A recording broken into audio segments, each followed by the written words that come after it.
అల్లం వెల్లుల్లి పేస్ట్కి ఈజీగా వెల్లుల్లిపాయ పొట్టు వచ్చే పద్ధతి. అల్లం పొట్టు ఏమో ఇట్లా చాకు వెనక వైపు పెట్టి ఇట్లా అంటే వర్క్నే వస్తుంది. స్పూన్తో కూడా అలవచ్చు. ఇది వెల్లుల్లిపాయ అనుకో, ఇలాంటి రెబ్బలు ఉన్నాయనుకో, ఇలా మధ్యకి ఇలా మధ్యకి ఇట్లా చీల్చి 2 దెబ్బలుగా చీల్చి దీన్ని ఇలాగ అలవచ్చు. ఇలాగ వచ్చేస్తే ఈజీగా వస్తుంది. ఇట్లా ఇంకో చూపిస్తాను. ఎట్లాగా మధ్య కట్ చేసి ఇలాగ చీల్చి అట్లా అట్టిపండు వచ్చినట్టు అన్నట్టు పొట్టు ఈజీగా వస్తుంది, గోరు నొప్పి లేకుండా.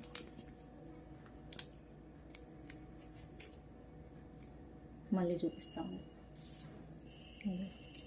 ఇట్లాగా కట్ చేసి మధ్య కట్ చేసి ఇలాగని ఎలాగంటే ఒకవేళ పచ్చిగా ఉన్నాయి అనుకో, ఒకటి కొత్త పాయ వస్తుంది. పచ్చిగా ఉంటే అవి కాసేపు 5 నిమిషాలు ఎండలో పెట్టినా ఇలా వచ్చేస్తుంది. ఇది ఆరుదల పాయ అనుకో, పచ్చిపాయలు కూడా ఉంటాయి, అవి తొందరగా అతుక్కొని రావు. ఇది ఆరుదల పాయ కాబట్టి ఇంకా ఈజీగా వస్తుంది అనుకో.